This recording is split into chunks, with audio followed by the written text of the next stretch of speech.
At 26 years old, I've been married to my 29-year-old husband for almost 3 years.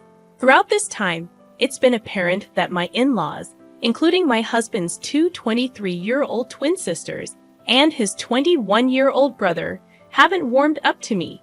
Even my mother-in-law seems distant. I've always tried to bridge this gap, despite not understanding why they seem to harbor negative feelings toward me.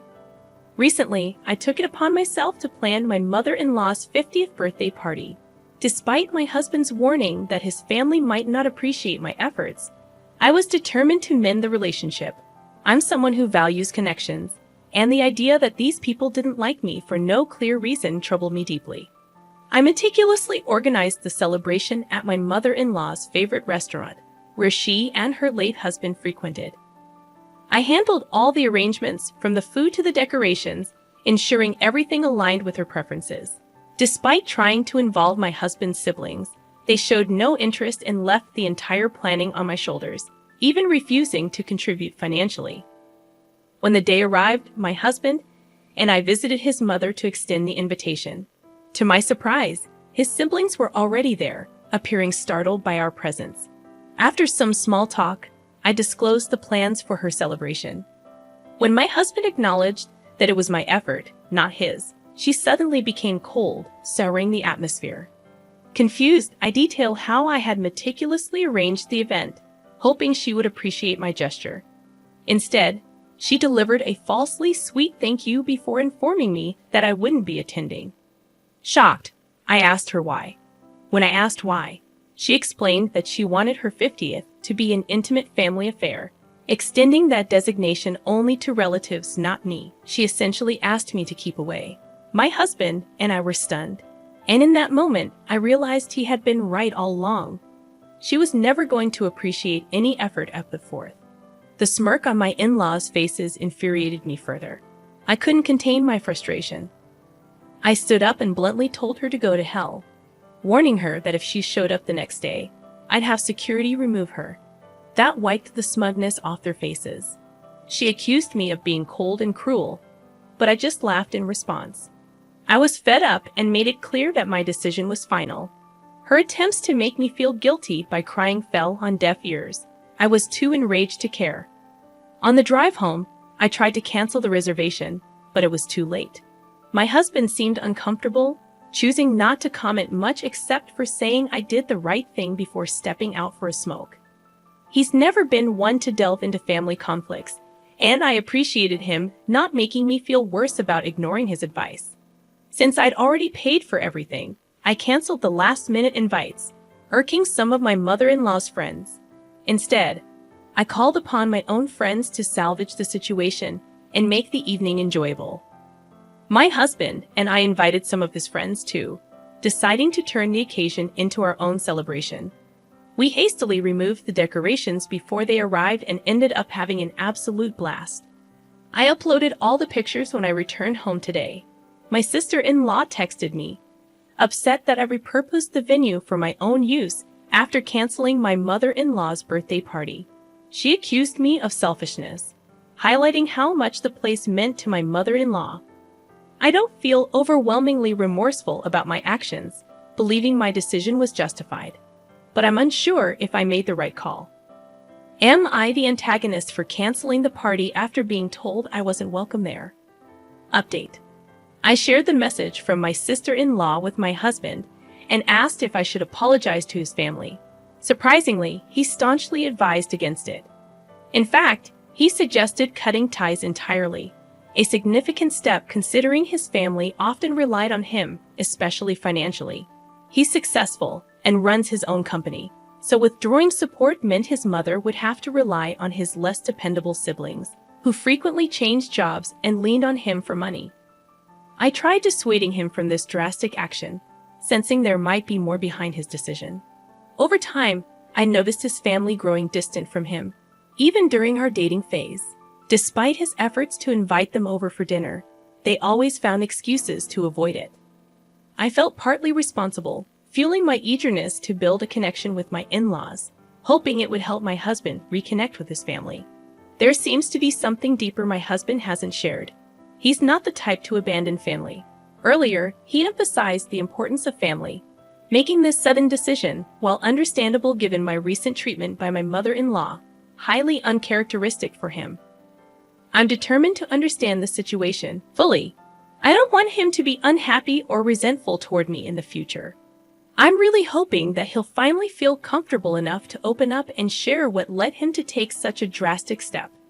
Now, for the second update. After persistently urging him, my husband finally unveiled why he's decided to sever ties with his family after all these years. When he was 21, his father passed away, leaving his mother, who had never worked, and his siblings who were all in school dependent on him. With the inheritance his father left, it wasn't enough to sustain them, so he took on the responsibility of becoming the family's breadwinner. He toiled tirelessly day and night until around 23 when he secured investors for his startup. His success propelled him from just scraping by to thriving financially. However, his family began to grow lazy and materialistic, heavily relying on his newfound success. Despite feeling obliged to support them in his father's absence, he noticed their dependency increasing.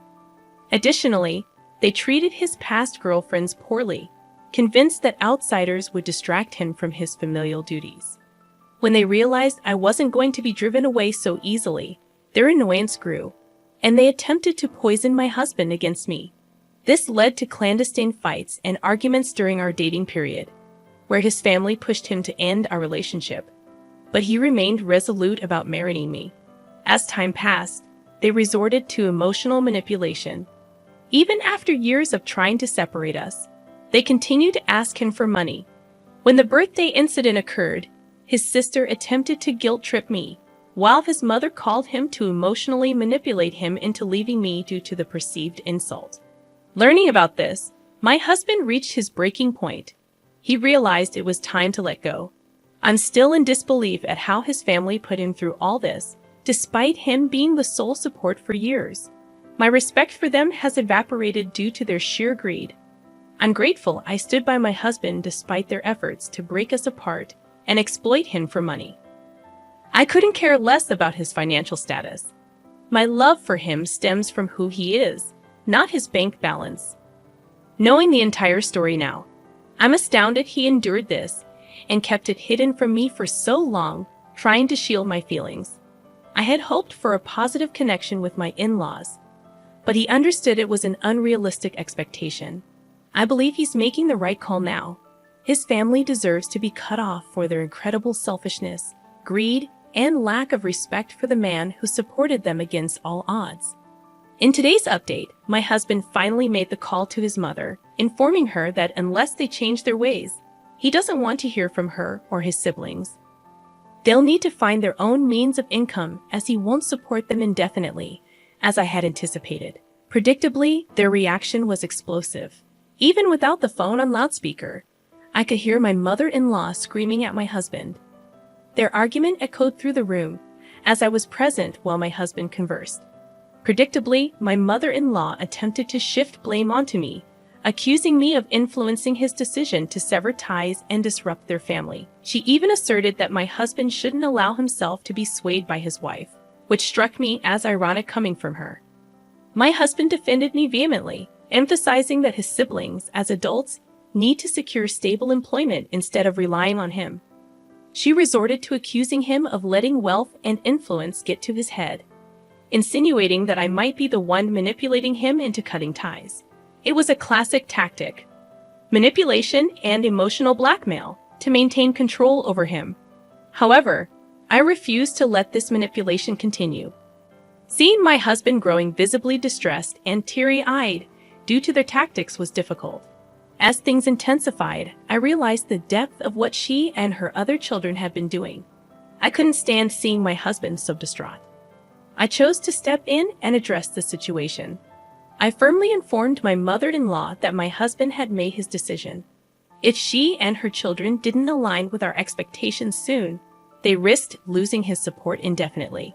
The choice was theirs: respect us and remain in our lives, or persist in their materialistic and selfish ways and be cut off completely.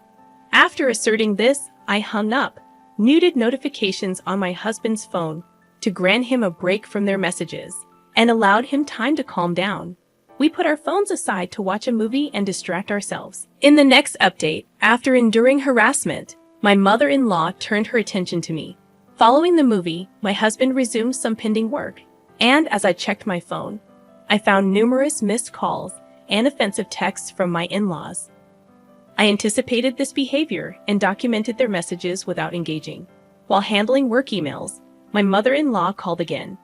Accidentally answering, she proceeded to hurl insults at me, making baseless accusations about my character and intentions towards my husband.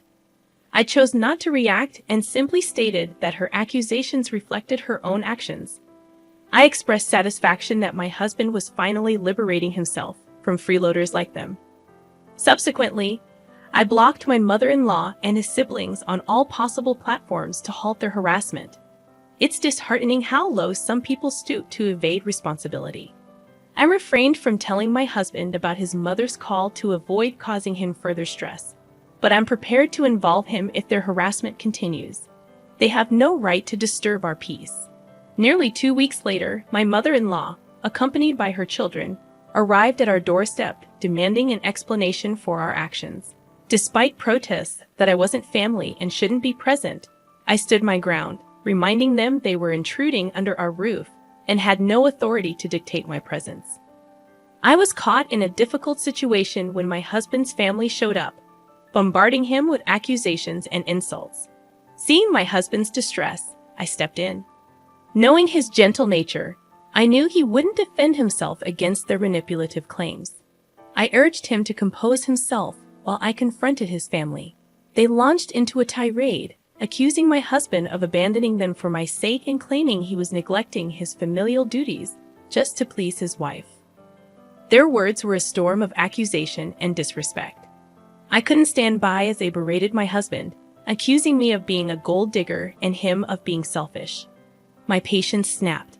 I lashed out, calling them out for being lazy and incapable, surviving on my husband's generosity while offering nothing in return. They were stunned into silence, unable to counter my accusations. Taking advantage of their momentary shock, I demanded they leave before I involved the authorities for trespassing. They departed, but my mother-in-law persisted, emotionally manipulating my husband by implying his deceased father would be disappointed in his actions. Witnessing his emotional breakdown after they left, I spent hours consoling him, feeling regret for ever attempting to mend our relationship with them. After their departure, I ensured they had no way to contact us and suggested we seek legal advice, knowing they might continue their harassment. Sadly, my prediction was accurate. Within days, my mother-in-law sent a legal notice, falsely claiming my husband had embezzled funds from the family estate to start his business. This false allegation tarnished his reputation and affected his company. However, we fought back. It took nearly 2 weeks, but we disproved their lies. They were found guilty of defamation, resulting in a hefty fine against them. The rest of the family distanced themselves from their deceitful actions, and my in-laws, previously reliant on my husband's support, now scrambled to find jobs to sustain themselves.